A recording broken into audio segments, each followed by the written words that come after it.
Put Rajesh Agarwal साहब, इसी पर आपका व्यू भी चाहूँगा। अभी एफएमसीजी की बात भी हुई, आपने व्यू भी सुना और आप देख रहे हैं कि कैसे बाजार एक्स्ट्रा प्रीमियम जो कि पिछले 6 महीने में लोड हुआ था इन स्टॉक्स में, वो हाथों हाथ ले रहा है। आपका टेक इस पर, जुबिलेंट फूड्स पर स्पेशली?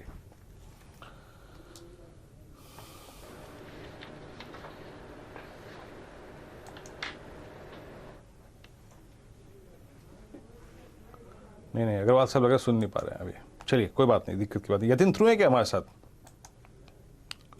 डीलिंग रूम के लिए? नहीं, अभी नहीं, कोई बात नहीं, वो भी कोई दिक्कत की बात नहीं।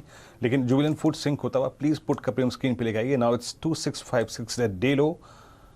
कुछ स्टॉक्स जो कि अगर आप देखें कुछ खबरों के इंतजार में, अगर आप देखें जो मेजर सिटीज में और शहरों में और राज्यों में, अगर आप देखें जो कोविड रिलेटेड रिस्ट्रिक्शंस के खुलने की उम्मीद में पीवीआर भाग रहा था, भागा ताबड़तोड़ 1700 तक गया। लेकिन जब सारी रेस्ट्रिक्शंस खुल गई दिल्ली में और मुंबई में, उसके बाद अगर आप देखें तो खबर के आने के बाद अमूमन जब स्टॉक्स जो होते हैं वो टूटते हैं, वही होता हुआ इस स्टॉक में।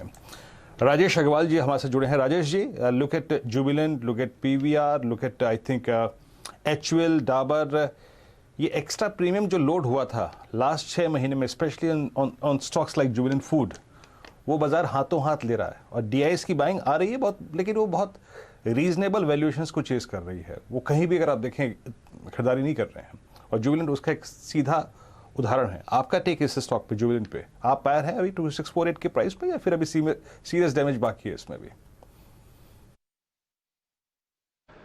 देखिए वीरू जी, ऐसा है कि ये जो फ्रंट लाइन के स्टॉक हैं ना, जो प्रीमियम कमांड कर रहे थे, वो दरअसल मार झेल रहे हैं एफआईआई की सेलिंग की। अभी थोड़ी देर पहले हर्षदा एचयूएल की बात कर रही थी, अभी जुबिलेंट फूड की बात कर रहे हैं।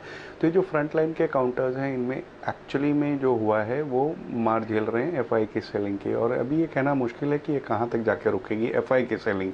जहाँ तक जुबिलेंट फूड की बात है, अगर आप देखो तो मेरे हिसाब से 2300-2400 रुपये के आसपास में बाइंग उभर के आनी चाहिए। 1500 स्टोर के ऊपर ये हो चुके हैं। तीसरी तिमाही में अगर आप देखेंगे तो टॉप लाइन में डबल डिजिट की ग्रोथ थी, बॉटम लाइन हालांकि थोड़ा चपा हुआ था, 7-8% की थी ग्रोथ। सेम एसएसएस में उतनी ज़्यादा ग्रोथ आई नहीं थी। लेकिन अब चूंकि अगर आप देखो तो कई स्टेट्स ने 100% रीओपन कर दिया है। अभी हाल ही में महाराष्ट्र ने भी कहा है कि 100% रीओपनिंग हो गई है। तो ऐसे हालात में मुझे लगता है कि मॉल्स में या मल्टीप्लेक्सेस में जो क्राउड आएंगी, वहाँ से डाइनिंग की खास करके डिमांड उभर कर आएगी, जिससे आगे आने वाले दिनों में थोड़े बेहतर नंबर्स नज़र आएंगे।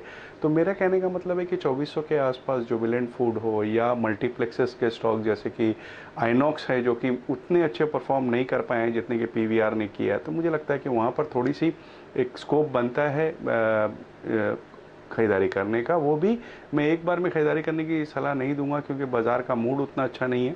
स्टैगर्ड भाव में आप खरीदारी कर सकते हैं, बट मेरे हिसाब से जुबिलेंट फूड अगर 2200-2300 के आसपास मिलता है तो इसमें 2800 का टारगेट रखा जा सकता है, या एनॉक्स 400-390 के आसपास मिलता है तो 480 के टारगेट यहाँ रखे जा सकते हैं। बट दायरा आपको कम से कम 3 से 6 महीने का रखना होगा।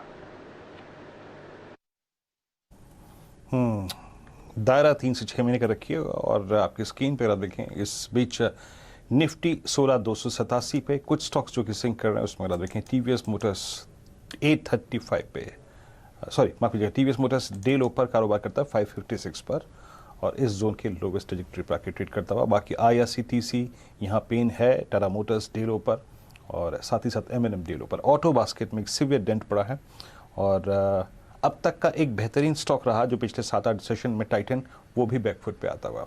मैकडी भी अगर आप देखें क्रैश होता हुआ डेलो पर। एक ब्रेक का वक्त है, ब्रेक के बाद तुरंत हाजिर होते हैं। उसके बाद बात करेंगे एथिन से एग्जैक्टली डीलर्स की एक्सपेक्टेशन इस बाजार में स्विंग के प्रोस्पेक्टिव से, ट्रेड के प्रोस्पेक्टिव से क्या है, छोटे से ब्रेक के बाद।